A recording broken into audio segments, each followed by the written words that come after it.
میرے واجب الاحترام قابل تکریم معزز دوستوں، بزرگوں اور نوجوان ساتھی،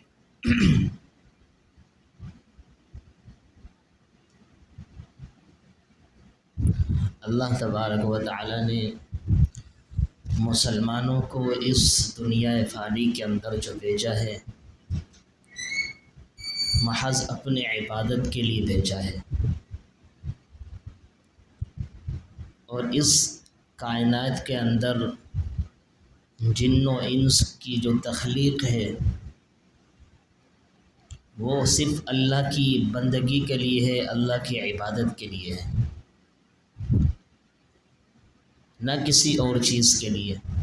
جیسے کہ خود تبارک و تعالی فرماتے ہیں کہ وما خلقت الجن والانس الا لیعبدون، کہ جنوں اور انسانوں کو محض اپنی عبادت کے لیے میں نے بنایا ہے۔ تو انہی عبادات میں سے، انہی فرائض میں سے، انہی اللہ رب العالمین کی بندگی کے اعتبار سے اور عبادات میں سے ایک اہم عبادت قربانی بھی ہے۔ اللہ کی راہ کے اندر خون بہانا، اللہ کو راضی کرنے کے لیے، اللہ کی رضا کے متلاشی ہونے کے اعتبار سے اللہ کہ ہاں یہ عبادت کرنا، قربانی کرنا۔ قربانی کا فلسفہ ذرا سمجھے یہ ہے کیا، اصل اس سے مقصود کیا ہے؟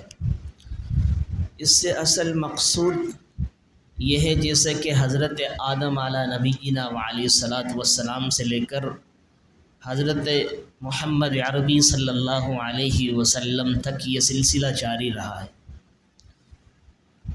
بہت سے لوگ سمجھتے ہیں کہ صرف حضرت ابراہیم علیہ الصلاۃ والسلام ہی سے یہ قربانی کا سلسلہ ہے، اس سے پہلے کوئی اس کی ابتدا نہیں ہے، بلکہ یہ غلط ہے، اس طرح نہیں ہے، بلکہ حضرت آدم علیہ الصلاۃ والسلام کی شریعت سے ہی لے کر حضور علیہ الصلاۃ والسلام تک یہ قربانی کا سلسلہ رہا ہے۔ ہاں البتہ اس میں فرق ضرور ہے، اس زمانے میں کچھ دوسری طرح قربانیاں ہوا کرتی تھی، لیکن آج کچھ اور طریقہ ہے، انداز ہے، ایک اس کا سلیقہ ہے۔ جیسے حضرت آدم علیہ الصلاۃ والسلام کے دو بیٹے کے بارے میں مشہور ہے، حابیل اور قابیل، ان سے بھی اللہ تبارک و تعالی نے قربانی لی، انہوں نے قربانی کی۔ ایک بھائی نے اپنا ایک غلہ تھا، وہ اپنے ایک چھت کے اوپر رکھ دیا کہ اس غلے کو اگر اسی طریقے سے پرندوں نے یا اسی طریقے سے درندوں نے کھا لیا تو میری قربانی قبول ہو جائے گی۔ اور دوسرے بھائی نے، حابیل نے فرمایا کہ ذبح کر کر ایک جانور کسی جنگل یا اسی طریقے سے پہاڑی کے اوپر رکھ دیا کہ اگر اس میرے ذبح شدہ جانور کو اللہ کی طرف سے آسمان سے آگ آ گئی اور اس کو جلا کے راکھ کر دیا اور اس کو لقمہ بنا کر کھا گئی تو میری قربانی قبول ہو جائے۔ تو ایک بیٹے حابیل نے جانور رکھا ذبح کر کر، ان کی قربانی کو قبول کر لیا گیا۔ جو دوسرے بھائی قابیل تھے، اس نے غلے کی صورت کے اندر کچھ چیز رکھی لیکن اس کو قبول نہیں کیا گیا، جیسے کہ اللہ تبارک و تعالی خود قرآن میں اس کا یوں منظر کشی فرماتے ہیں، اذ قربا قربانا فتقبل من احدہما ولم یتقبل من الاخر، کہ دونوں بھائیوں نے قربانی دی، کسی نے غلے کی صورت میں، کسی نے جانور کو ذبح کرنے کی صورت میں۔ ایک بھائی کی قربانی کو قبول کر لیا گیا، دوسرے بھائی کی قربانی کو قبول نہیں کیا گیا۔ تو یہ سلسلہ چلتا چلتا حضرت ابراہیم علیہ الصلاۃ والسلام تک آیا۔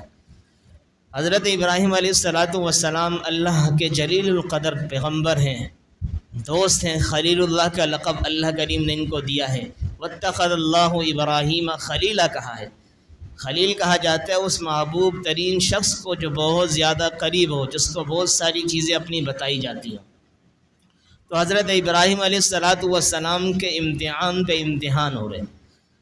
سب سے پہلا امتحان کہ جب پیدا ہوتے ہیں ایسے شخص کے گھر کے اندر جو بت پرست تھا، ان کے والد بت پرست تھے جو اپنے ہاتھوں سے بت بنایا کرتے اور اپنے ہی ہاتھوں سے فروخت کیا کرتے تھے۔ پھر آگے چلتے گئے یہاں تک کہ جب بڑے ہو گئے تو اللہ رب العالمین کی طرف سے حکم ہوا، پیغام ہوا حضرت ابراہیم کو، ابراہیم اپنے والد آزر کو دعوت دیجیے۔ توحید کی طرف اس کو بلائیے، تبلیغ کیجیے۔ جب اپنے باپ کو توحید کی دعوت اور تبلیغ کا سلسلہ شروع کرتے ہیں ان کے سامنے، تو ان کا جو باپ تھا وہی انہی کے مخالف ہو گیا، کہنے لگا لَئِن لَّمْ تَنْتَهِ لَأَرْجُمَنَّكَ وَاهْجُرْنِي مَلِيًّا، کہ یا تو باز آ جا اپنی اس حرکت سے، اس دعوت کو پہنچانے سے، یا بالکل یہاں سے دور چلا جائے، تمہیں اتنا میں سنسار کروں گا، ماروں گا، پتھر برساؤں گا، تو چل جائے گا یہاں سے۔ تو اس نے دور کر دیا۔ پھر تھوڑے سے آگے گئے، بڑے ہو گئے، بڑے ہو کر حضور حضرت ابراہیم علیہ السلام کو حکم ہوا کہ ملک، اس وقت ایک بادشاہ تھا اس زمانے کے اندر کہ نمرود جس کا نام تھا، کہ اس کو دعوت دی جائے۔ جب ان کو دعوت دینے لگے، یہاں تک کہ اس نمرود نے بھی کہا کہ تجھے سزا دوں گا یا تو باز آ جائے۔ حضرت ابراہیم علیہ السلام نے کہا کہ اس سزا کے لیے تو پیدا ہوا ہوں۔ فرمایا کہ اللہ رب العالمین نے میری بعثت ہی اسی لیے فرمائی ہے کہ جب میں جس گھر کے اندر پیدا ہوا وہ باپ بت پرست تھا، اس کو تبلیغ کی گئی تو مجھے گھر سے نکال دیا گیا۔ اب یہاں تک پہنچا، اللہ رب العالمین کو حکم کو پورا کرنے کے لیے اللہ ہی کا حکم ہے کہ آپ جیسے نمرود کو میں دعوت دوں، جب دعوت دے رہا ہوں تو آپ کو جو کرنا ہے وہ کر گزرو۔ پھر نمرود نے، پوری دنیا دیکھتی ہے کہ تمام تر مفسرین نے کتابوں میں لکھا، واقعات لکھنے والوں نے لکھا کہ اس نمرود نے خطرناک طریقے سے آگ لگائی۔ لگانے کے بعد اس درجے کی آگ تھی کہ جس کا میں اور آپ اندازہ میں نہیں لگا سکتے، کہ اتنی آگ بھڑکائی کہ اگر اس کو اوپر سے بالکل بہت زیادہ اوپر سے کوئی پرندہ بھی اڑ کر جاتا وہ بھی نیچے جل کے راکھ ہو جاتا۔ ایسی خطرناک طریقے سے آگ لگوائی اپنے حواریین کے ذریعے سے۔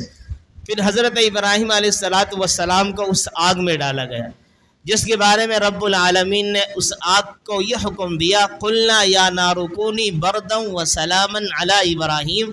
اللہ نے فرمایا کہ اے آگ میرے اس ابراہیم پر ایسی ٹھنڈی اور سلامتی والی ہو جا، اتنی ٹھنڈی بھی نہ ہو جانے کہ میرے ابراہیم کو سردی لگنے لگے، اور اتنی گرم بھی نہ ہونا کہ میرے ابراہیم کو گرمی لگنے لگے، سلامتی والی بن جا۔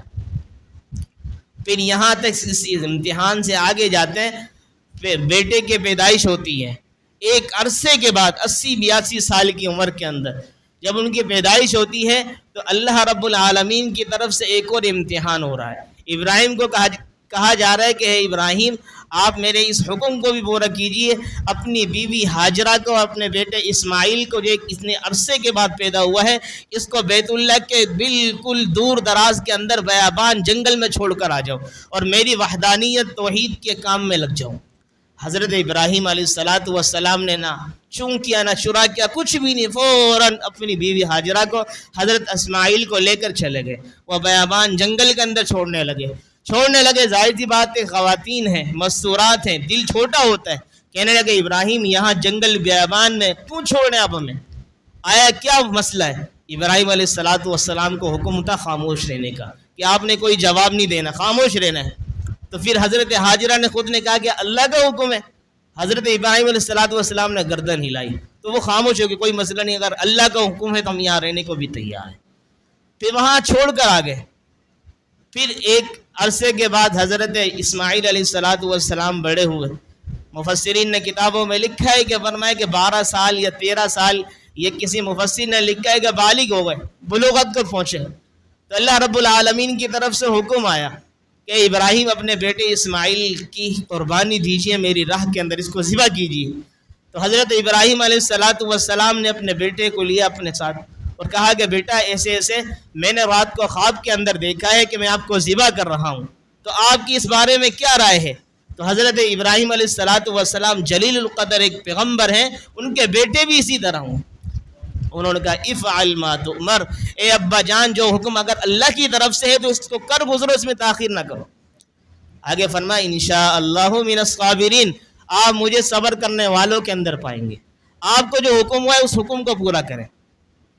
تو حضرت ابراہیم علیہ السلام اپنے بچے سے یہ رائے لے کر فوراً ان کو مذبح گاہ کی طرف لے جاتے ہیں جہاں ذبح کیا جاتا ہے۔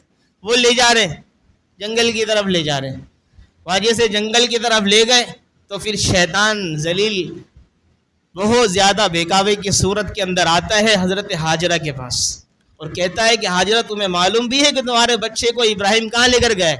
کہ کہاں لے کر گئے؟ کیا ایسے گھمانے پھرانے اپنے بچے کو لے کر گئے؟ کہا کہ نہیں شیطان کہنے ایسا نہیں ہے، وہ اس کو ذبح کرنے کے لیے لے کر جا رہے ہیں، ذبح کرے گا۔ حضرت ہاجرہ نے کہا کہ آپ مجھے یہ بتاؤ کبھی کوئی ایسا باپ اپنے بچے کو ذبح کر سکتا ہے؟ کیا ہاں ذبح کر رہا ہے؟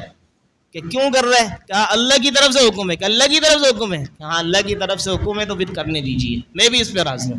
جب شیطان کا بس نہیں چلا، دوسرا تیر مارنے کے لیے حضرت اسماعیل علیہ السلام کے پاس پہنچا کہ اسماعیل آپ کتنے خوبصورت ہو، آپ کتنے پیارے ہو، آپ کتنی اطاعت اور فرما بردار ہو، اس کے باوجود تمہارا باپ تمہیں ذبح کر رہا ہے۔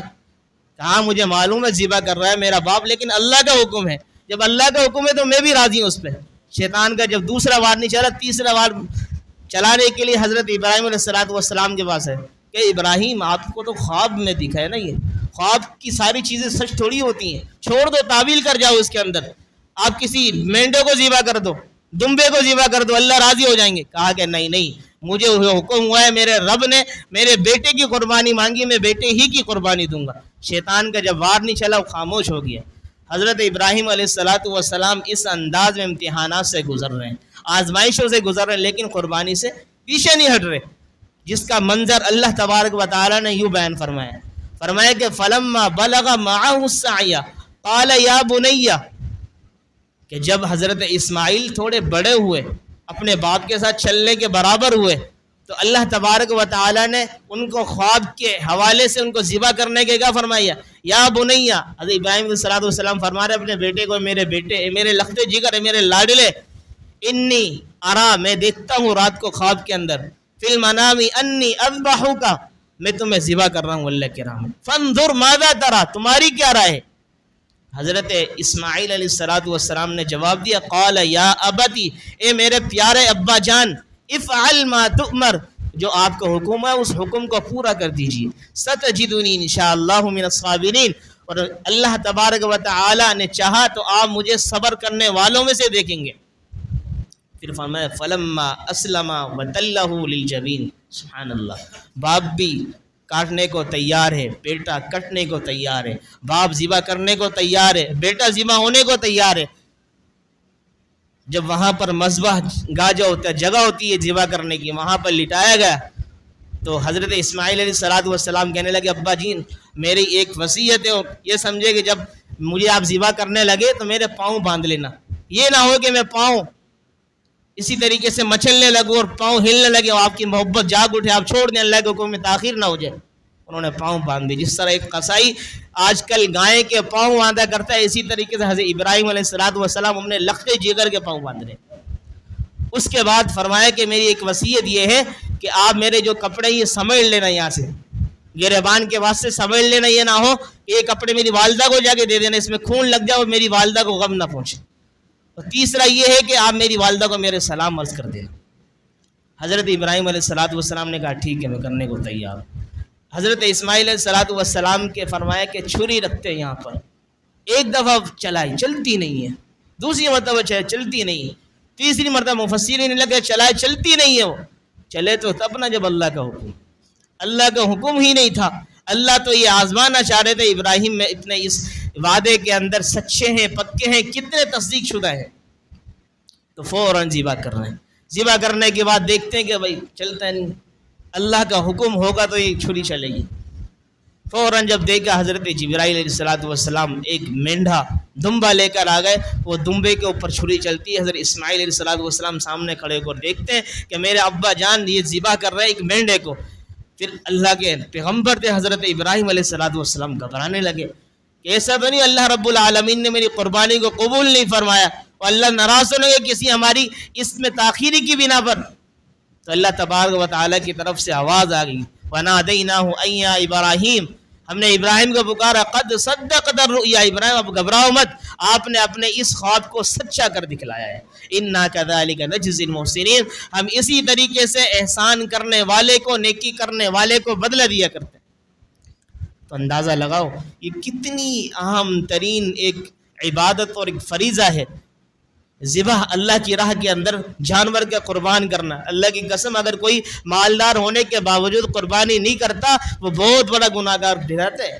وہاں پر ایک پیغمبر ایک دوسرے اپنے بیٹے لاڈلے کو 82-83 سال کی عمر میں جو ملا ہے، جو بڑھاپے کا ساتھی بننے والا ہے اس کو ذبح کریں اللہ کی راہ کے اندر، اور ہم مالدار ہونے کے باوجود اللہ کی راہ میں ایک بکرا ذبح نہیں کر سکتے.